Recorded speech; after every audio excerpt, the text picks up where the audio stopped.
This is Bringing the Darkness to the Light with Catherine Nadal, professional psychic medium. Today's guest is John Torra, lead vocalist of the band Fire and Ice. It's a pleasure to have you on, John. Thank you. It's an honor to be on here. Yes, it's really a lot of fun. Just for the sake of the audience, I have met you twice. You're very interactive with the fans. I was at Dingbats, and you opened for Cora Rosick and also my friend Ray West from Spread Eagle.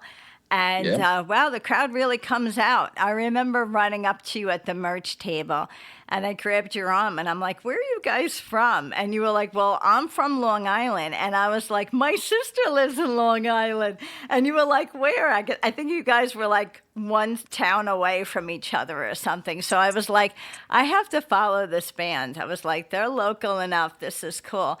So I want to hear all about it. It's interesting because I do know that we're going to introduce the band. We're going to promote the new album, which is called High Roller. I want to go back to how your band came about, but also how you got involved with music. I mean, everyone I always feel is younger than me, but you guys are young. So I want to hear the whole story. So when did you get involved with music? Well, I started taking an interest in music when I was 13 years old. I got my first guitar for my 13th birthday. And upon playing guitar, I wanted to be like Jimmy Page, Keith Richards, like the starter guys, and, kind of fiddle around. At first, I didn't really have like a real passion to do this as a full-time career. And then another instrument that apparently I had that I was given was the ability to be a singer, which I started doing at 15. So I'm 23 now, so I've been doing this for over essentially like 10 years. And it just started from there. And then when everything changed for me was when my old man introduced to me Van Halen. And then later on, I got into other bands in like the hair metal scene, such as Cinderella, Dokken, Rat. And those bands I got introduced to by my uncle. And it grew on me so much. And I just was like mesmerized by like all this, like, wow, like, the teased hair, the leather jackets, the flashy guitars, and then just people just having a good time and rocking out. I'm like, that's what I want to do, So it's just more so just the energy of just a party every single night and everyone's having a good time, no bad energy, nothing like that. So I knew that was going to be my choice for a career. Even back then, my dad was in bands and he played in those bands as well. He was a drummer though, which actually was supposed to be my first instrument. I was actually supposed to be a drummer, but unfortunately I couldn't grasp the concept of multitasking with my entire body, using my legs, my hands, and all that. So it didn't work for me. But guitar essentially worked in my favor, and the ability to play guitar and sing at the same time while doing all this crazy stuff. Apparently that works, but drums don't. That's so cool. So what kind of music was your dad listening to, or what was he playing in his band when you were little? So, I mean, my dad, when he was growing up, he was a kid in the 70s, so he loved bands like Kiss. Zeppelin was a big influence on him. He loved John Bonham. He loved Steve Smith from Journey, Aerosmith, Ted Nugent, all those great bands. And then later, as you get into the late 70s, Van Halen came around. Then you had the whole new wave of British heavy metal. So he was in the bands also like, Judas Priest, Ozzy, all that great stuff. And when he was a teenager in the 80s, that's when he started playing in somewhat like glam metal / shock rock bands. His first like big band he was in was a band called Lace, which was more of like kind of like a shock rock kind of vibe, I would say. And I got pictures of him all in like this like custom leather like outfits he made, teased hair, lipstick, eyeliner, everything, the whole 9 yards. Essentially, he kept playing and playing and playing until eventually the 90s came in. Then he kind of took a break from drums. But then when I started to play, I was like, get back on the kit. And from there, we pretty much jammed together. And it's the greatest thing ever. One thing I will say to people out there, if you got family members or anybody in your family that plays musical instruments, jam with them. It's the best experience you could have. That's awesome. I know. It's really true, though, because I really think playing with family members, you're going to get like an honest opinion. They're going to say, I could see this going better or something like that. They could critique you a little bit. And I agree with you on that because for me as a vocalist, I never took vocal lessons ever. And my vocal coach essentially was my uncle because he was like the most brutally honest person. I would sing something and I'd be like, "Oh, did I sound good?" He'd be like, "No, that sounds terrible. Do not do that." But it toughened me up and it made me push more and strive. And I'm a very what's the word I'm trying to think of? Persistent. So I'm like, I got to do this. You know, I could be like worn out and tired. I'm like, nope, I'm not going to quit until I get it right. You know, and the hard work pays off. Absolutely. I think that's the pure sign of it, being an Yeah. ambitious person. So when you started to realize that you were singing, when you Yeah. really looked at what it's like to be a singer, every song kind of presents its own challenges. So Yeah. if you took on a Van Halen song or if you took on a Journey song, you could see how those, songs have different vibes, you know? So what Yeah. was the real feeling that you felt like, oh, this is the better way for me to sing? Because not every singer can sing every song, right? Yeah, no, everything is different. And the one thing I've been told by not even just my peers, by people I've met in the industry, as well as friends I made throughout the years, I've been referred to as the parrot. And the reason why is I can imitate other singers. The reason that came about is when I was a kid, I used to do impressions of cartoon characters. I used to watch old classic Looney Tunes, Scooby Doo, all like, the classic Hanna-Barbera characters. And I would just imitate them because I just was fascinated by it. You know, I was one of those kind of kids growing up. So when it came to singing, the way it started out for me, every band I was in before Fire and Ice, no one wanted to sing. And the people that did step up to the plate, they couldn't hit the ball. They couldn't really sing. So I was just like, when I got to lose, and I knew if I'm going to do it, I'm going to do it right at least. That's always the mentality I had. If you're going to do something in this world, do it the right way. I just kept singing, and at first it was okay. And then I just, would do is record myself and then hear myself back and then just re-sing until I get it right. So, I mean, there's been times where I've had trouble singing certain things or hitting certain notes, but you keep trying. It's like building like I wouldn't say a tolerance, but basically like, you're at a plateau and you're just trying to get over that. So Yeah, it's that's, like building a muscle almost, like you have to yeah, literally work at it. yeah. And that's pretty much how it came to be. Like I could sing anywhere, stuff from, let's say, Tom Kiefer, that like very raspy voice, and my band has done cover tunes of that to like something like Skid Row, Sebastian Bach. He's got a really like beautiful high voice, with that grit to it. It's a lot to transform, go from one vocalist to another, even like, doing stuff. I would say like, Don Dokken, Vince Neil going very nasally, or Geddy Lee. You kind of it's really the main key is all in here as well as in here in the nose, and knowing how to work those muscles in your body. If you can master that, you can essentially alternate your voice and make different sounds as well as, vocal noises. So it's just a lot of practice. It's a curse and a blessing. It's a good thing if like you're doing cover tunes, because people love hearing like, wow, like, this guy sounds exactly like how that guy did on the record. But at the same time, it was also a trouble for me to find my own voice, because it's like, now you sing and you're like, how do I sing? So it took me a little bit to figure that out. But in the end, I found my true voice. So far, I'm happy about it. I haven't really had any complaints.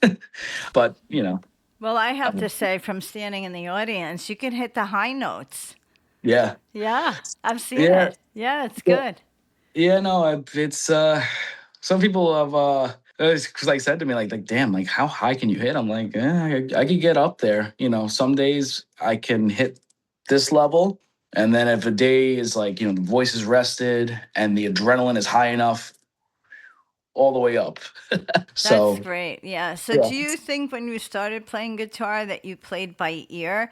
Because when you talk about being able to do imitations of cartoon characters, a lot of Yeah. people that can do that, a lot of times they feel like they hear differently than other people. So, that somehow could translate to learning to play instruments by ear. Is that your case?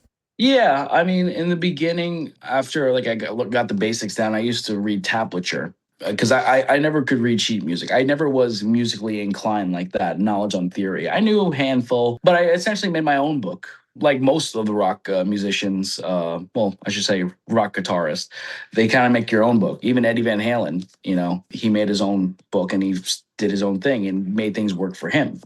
It's the same thing I did.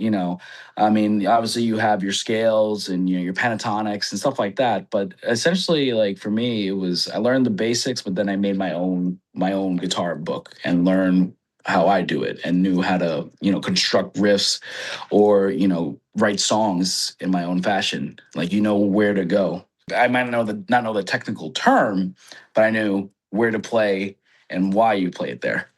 You know. That's cool. So how did Yeah. you get involved with Fire and Ice? Because in So your bio it says that you're a band from New Jersey. So is that the beginning of Fire and Ice? How did it come about? Fire and Ice is a very interesting story, how we all came together. So Fire and Ice, how it started was I had been looking for a band to do this music with for years. On the Long Island circuit, there is, or even if I should say, if there even is a circuit, there's not really much of a club scene in Long Island. If you're going to play clubs, it's mainly bars. And most of the time, the venues want you to play cover tunes just to keep, the customers happy, and that's really it. And there's no like original action going on.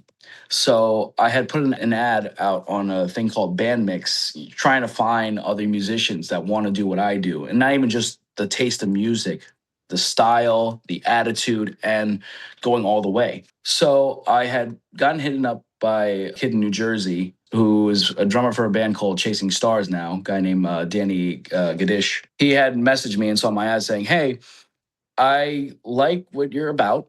I think you're a good fit. We are putting together a band. I got my old bass player from my old band. We're looking to do stuff like Wasp, Van Halen, Y&T, Cinderella, and Sweet." I said, "Would that something be up your alley?" And I'm like, "Absolutely." At first, I didn't realize this guy was in Jersey. We were going back and forth texts. Like, "Oh, you know this band? Yeah, I like that band." I said, "Okay, perfect." I said, "Where are you located?" I believe it was somewhere in North Jersey. I forgot the town name. And I'm like, "Oh," I'm like, "Jersey. Hmm."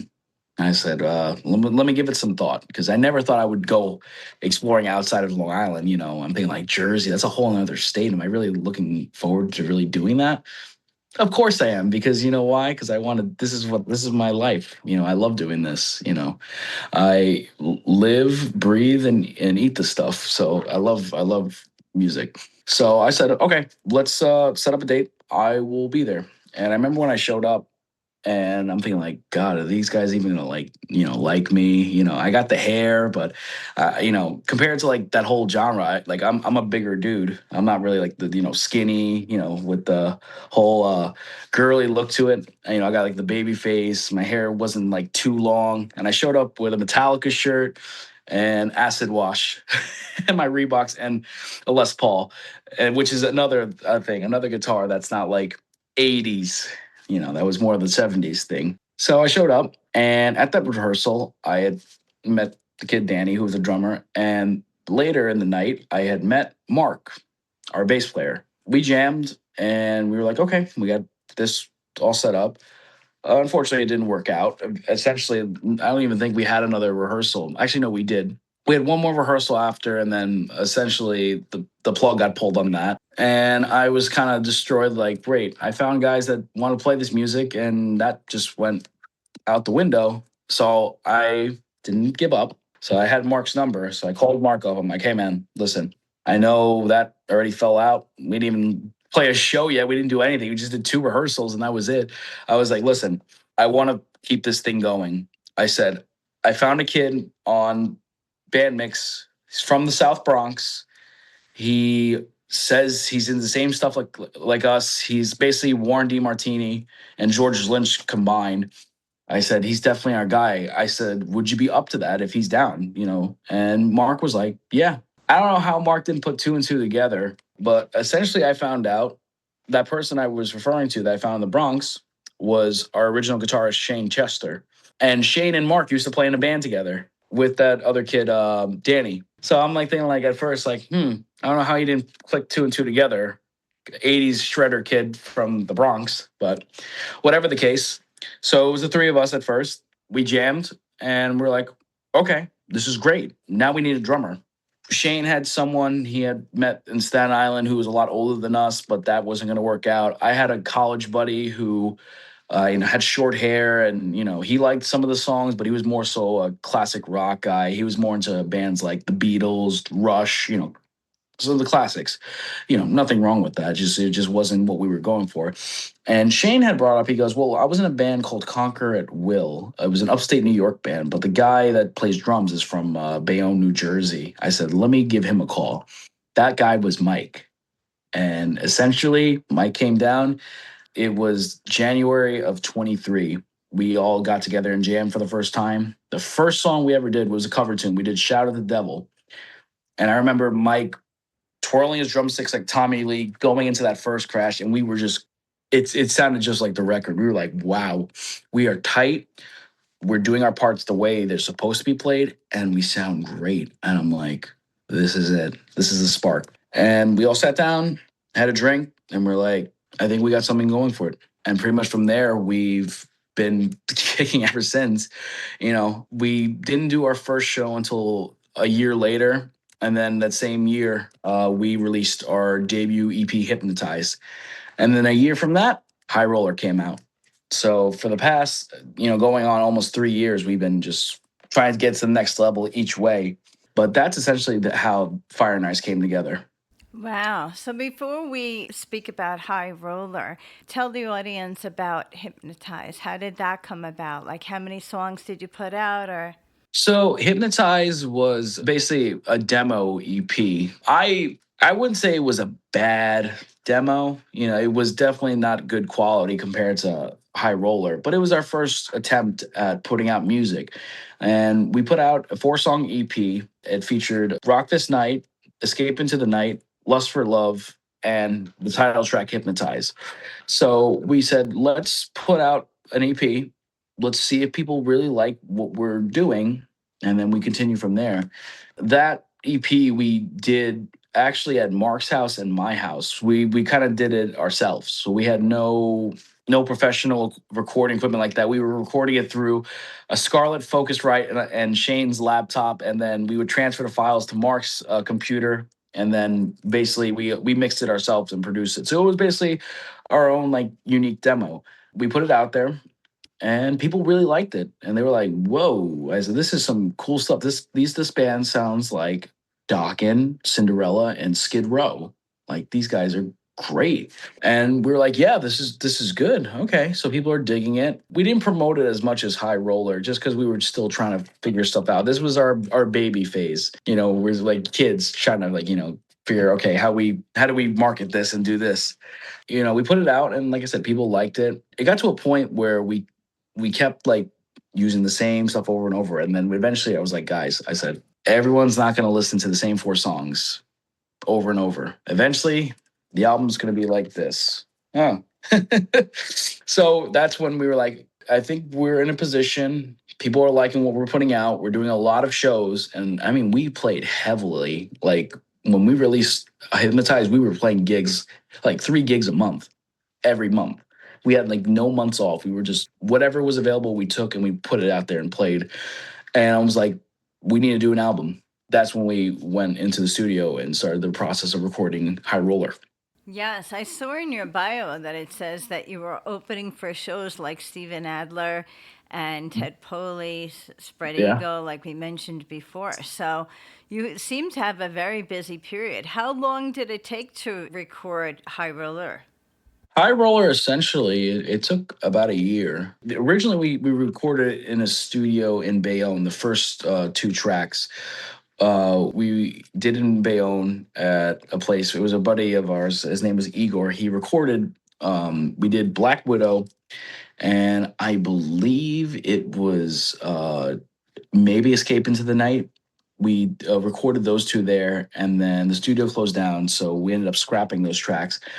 And then we were trying to figure out, where we're going to record. So we ended up recording at Hellhound, where we rehearse in Rahway, New Jersey. And we were friends with the owner, Eddie, and he introduced us to our producer, Beto. And pretty much from there, that's when we started to record.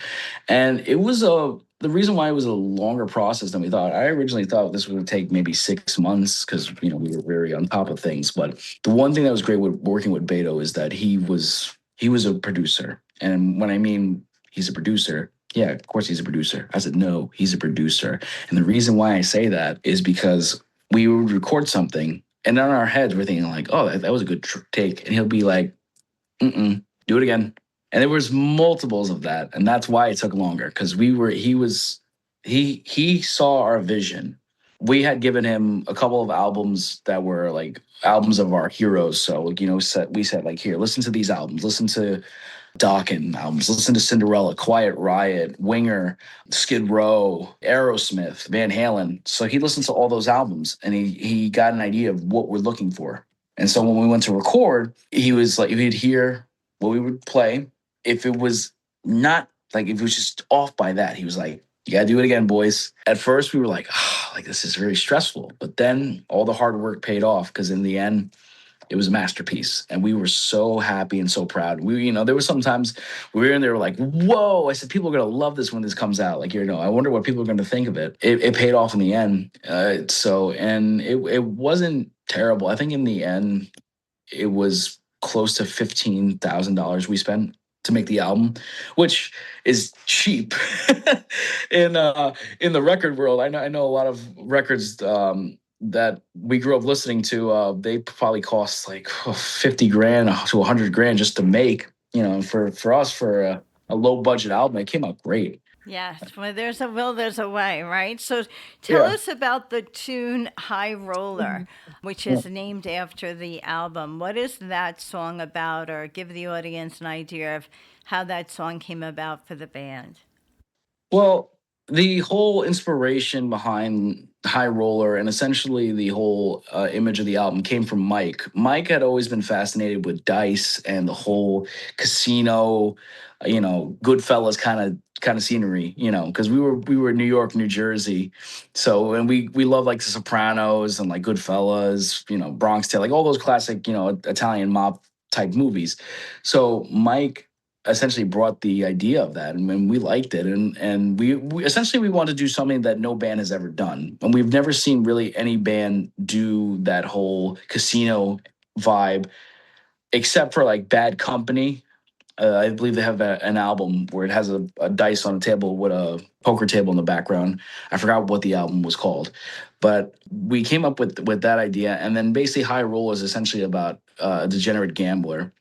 That's the whole thing we wrote around it, like this like character who's just like evil and is just basically just gambling his own luck, So that's how that came about. That track was a fused lyrics.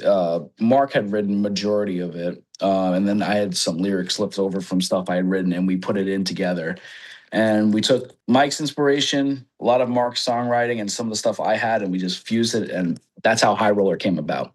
Oh, wow. Well, let's play it now. Here is High Roller from Fire and Ice.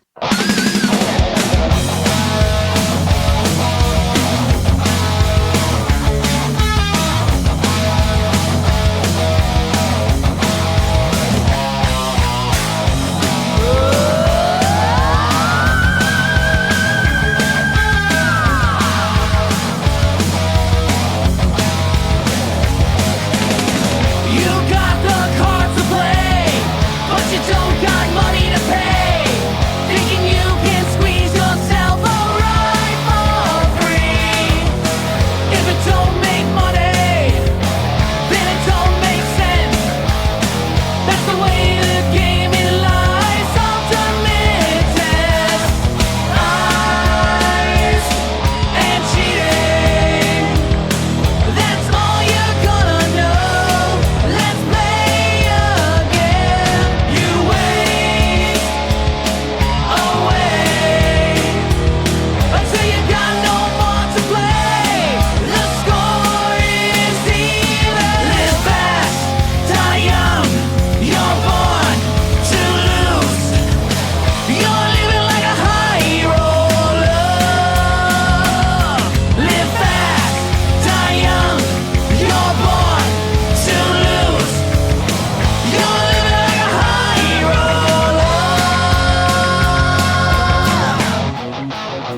it's so exciting. I love when I was able to see you twice at Dingbats play live because the energy of the crowd. If the audience has ever been to Dingbats, it's a smaller club, but it's the type of club you can get really close to the stage, you know? Yeah, there's a lot of energy when you guys play.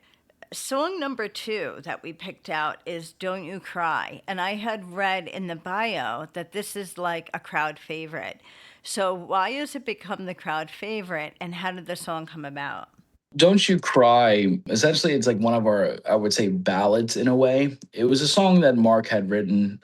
He basically had wrote like kind of like this love song. He was very heavily influenced by AOR bands and he loved Kip Winger. So essentially, it was like his own like Winger kind of take of a song. And he had presented it to us, a little demo track, which I actually listened to a couple of days ago. Sounds nothing like how we have it out on all the streaming platforms. And he presented it to us. I'm like, this is cool. And that was the one thing that makes Fire and I stand out than a lot of bands today is that we have dual singers. Because a lot of times, like, you see a lot of bands and they're great bands, but they have one singer. Us, we got 2 singers, kind of like a Gene Simmons, Paul Stanley, or, you know, bands like Night Ranger where each person sings, or the Eagles. Yeah, so Mark had presented it and I'm like, you're singing this, right? I'm not singing this. You know, nothing, I had nothing against the song. I just was like, this is more of a song for your voice, Mark. And that was the one thing with me and Mark, what we do. And I love when it comes to us in songwriting. Sometimes we'll write something and I'll be like, all right, this is a song that you should sing, Mark, because that's more of your voice. And then something he'll write, be like, no, I want you to sing because you have more of that style. So this was basically like Mark's little love ballad song. It was a great song. And just like the whole vibes and energy and just the chorus, it's simple. People could sing along to it. Basically our own AOR ballad song. And when Shane went to the studio and came up with that solo, I was blown away. And I'm like, this is the perfect solo for this song. And it all came together. And it was a great song and a great first single to introduce High Roller. So great. So we're going to play Don't You Cry.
When you're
I really want to know when you guys are playing again because a lot of this music I think needs to be heard live. To me, I was recently speaking with a musician, actually, Vinny Appice, and I was telling him as a fan, I really enjoy hearing songs played live, even when they're on an album live.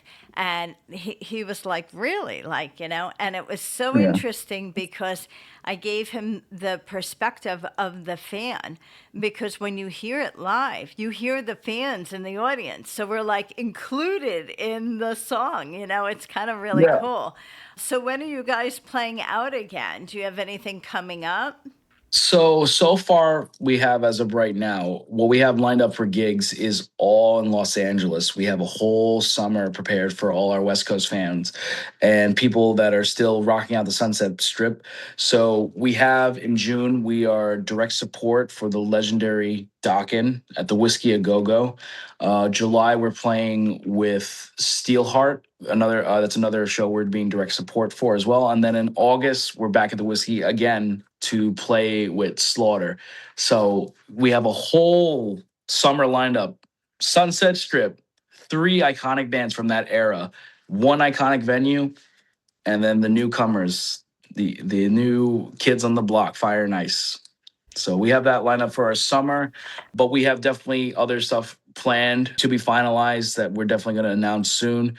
And as well as for our fans out of California, we're going to make it a point as well to make other venues to play out there, book some other shows while we're still out there in LA for the Whiskey shows.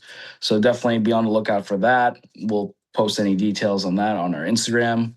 But yeah, so far as of right now, we have 3 Whiskey A Go Go shows lined up. Wow, that must really give you a thrill to Yeah. realize that you're playing at the Whiskey. I mean, just think of all the maneuvers you've made to get to where you've been now. If you had easily given up or just said, forget about it, you wouldn't be playing in the upcoming events of the Whiskey. Well, that's what pretty much, and when it comes to this music business, you kind of just gotta keep striving. Even when you get knocked down, you get back up. It doesn't matter what it is, you get back up and you keep going. You don't let anybody or anything stop you because the minute you let that happen, it all goes away in the blink of an eye. We work hard as a band. We're very humble and we appreciate everything that comes our way. And we try to be supportive of everybody on the scene because we're all in this together. That's the one thing. We just keep going on to the next level and just keep going from there. Absolutely. So you have the next song we're going to discuss called Lust for Love. What is that about? Well, Lust for Love. Lust for Love was the first song Fire and Ice wrote as a band, and actually my first song I ever wrote.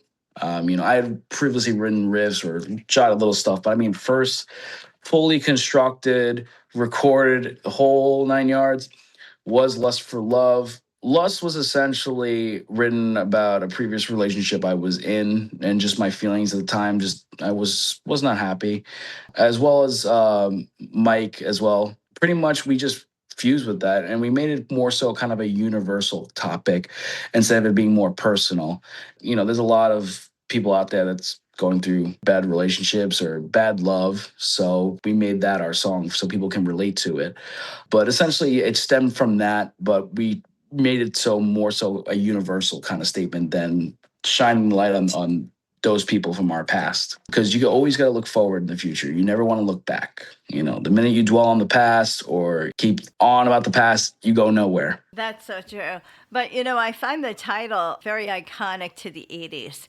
There is a song, I think, going way back to the early 80s with the Go-Go's that reminds me of that. There was a lot of bands that talked about love in different ways, So Whitesnake is another one. Yeah. Bon Jovi is another one. There's a lot of bands that would mix in the idea of love and not always the positive side of it. It's the No, yeah. struggling side of it, which is really true. No, yeah, it's definitely like one of those songs. The title actually Shane had kind of came up with. I originally had titled the song "Lost at Love," and Shane was like, "That's not really a good name." I'm like, "You got anything better?" And he was like, "Why don't you call it Lust for Love?" And I'm like, "Fine." And I said, "It's good enough for me." And that's essentially. how it came to be. But it's one of my personal favorites. Not even just it being like my first real song as a musician writing, everything about it, just the energy, the riffs, and just the darkness of it. It's a really cool song. And that was the reason why we brought it back from Hypnotize, because it was originally on the EP. And the demo was good. It definitely had that raw, like cassette era sound to it. We knew like that was a song that was so good we couldn't just leave it behind on the EP. We had to bring it to High Roller and give it a whole reboot on it. The way we did it was perfect, because the one thing I was very strongly about in the studio, I'm like, the energy from the EP, the sound, it was so unique. I said we shouldn't get rid of that. We should definitely keep that energy, but give it that spark, polished, clean edge that people can hear it and be like, whoa. So great. So now we're going to Yeah. play Lust for Love by Fire and Ice.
This is really great. Before we go, I want to mention one of the last songs that we had brought up. But before we get on to that, I want to be able to have you promote all of your social media, where they can find your music, your website, and all of that, especially like following you because of the upcoming shows that are going to be at the Whiskey. Yeah. Everything you would need to know on information. We have a TikTok and Instagram under Fire and Ice Band. So FIRE, the letter NICE band. So that's our user. So it'll be under that. For YouTube, it's just Fire and Ice. Sometimes if it doesn't come up, usually just put in either Hypnotize, Don't You Cry, one of our songs, it'll pop up. We're on YouTube as well. We do have a Facebook as well, Fire and Ice. That's another one. Usually, our primary social media we use is Instagram and TikTok. TikTok for promoting the album, Instagram for updates with the band, as well as shows, merch, anything. So, if you really want to keep up to date with the band, Instagram is your best friend. That's so great. Well, I follow Mm. you and I love following you. Your band is Yeah. great. Just before we go, we're going to mention your song Coming Home. What is that song like for the band? Coming Home, that song was essentially not the last song of the recordings session, but was like one of the last ones I had written for the album. Coming Home was basically about my feelings being on the road constantly and commuting from Long Island to New Jersey, because it takes a toll on you after a while. It's a lot of driving, crossing the George Washington Bridge or the Verrazano, the late nights, to hanging out, getting home at 4 a.m. just to get up for work at 6, being away from my family. Because a lot of times my grandma, she used to give me the nickname the Gypsy because I would always disappear. And that used to be my dad's old nickname because he would be out late nights with the band and hanging with friends. So, and that was the whole thing with me. I was always away in Jersey. My weekends were, what were you doing this weekend? Oh, I was at home playing video games. What about you? Oh, I was in Jersey playing shows, recording. So I basically wrote about my time away from home, away from my loved ones, my girl, my family. It was just a lot of time I was in Jersey, the late nights. So that's essentially how that song came to be. And Shane had came up with the rhythm and all the instrumental parts, and I just was hearing it over and over. And I'm like, what am I going to write about? And then I'm thinking, like, all the time I was away for these sessions, shows, everything. I'm like, that's what I'm going to write about. Who knew that would be our most popular song off the album? Wow. Well, this has been a pleasure. We're going to roll out with the song Coming Home by the band Fire and Ice. It has been a pleasure to interview you, and I'm looking forward to seeing more and more of Fire and Ice. Again, thank you again, John. It's been a pleasure. Thank you. Thank you for having me on here. Thank you. We're going to roll out with Coming Home.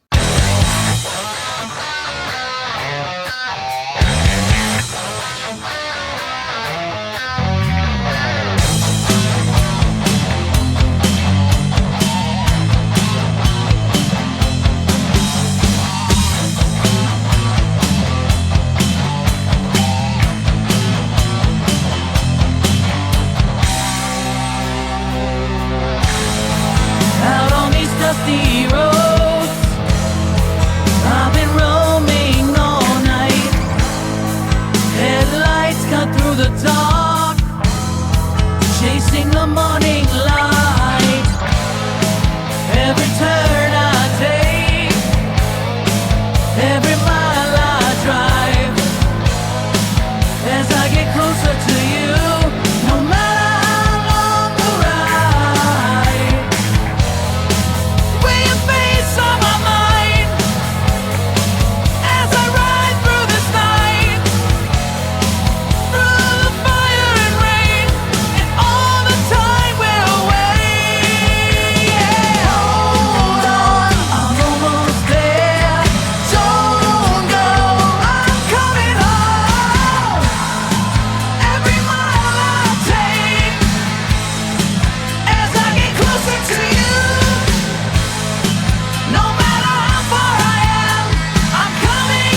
You have been listening to Bringing the Darkness to the Light with Catherine Nadal, professional psychic medium, Dream Central Station, LLC.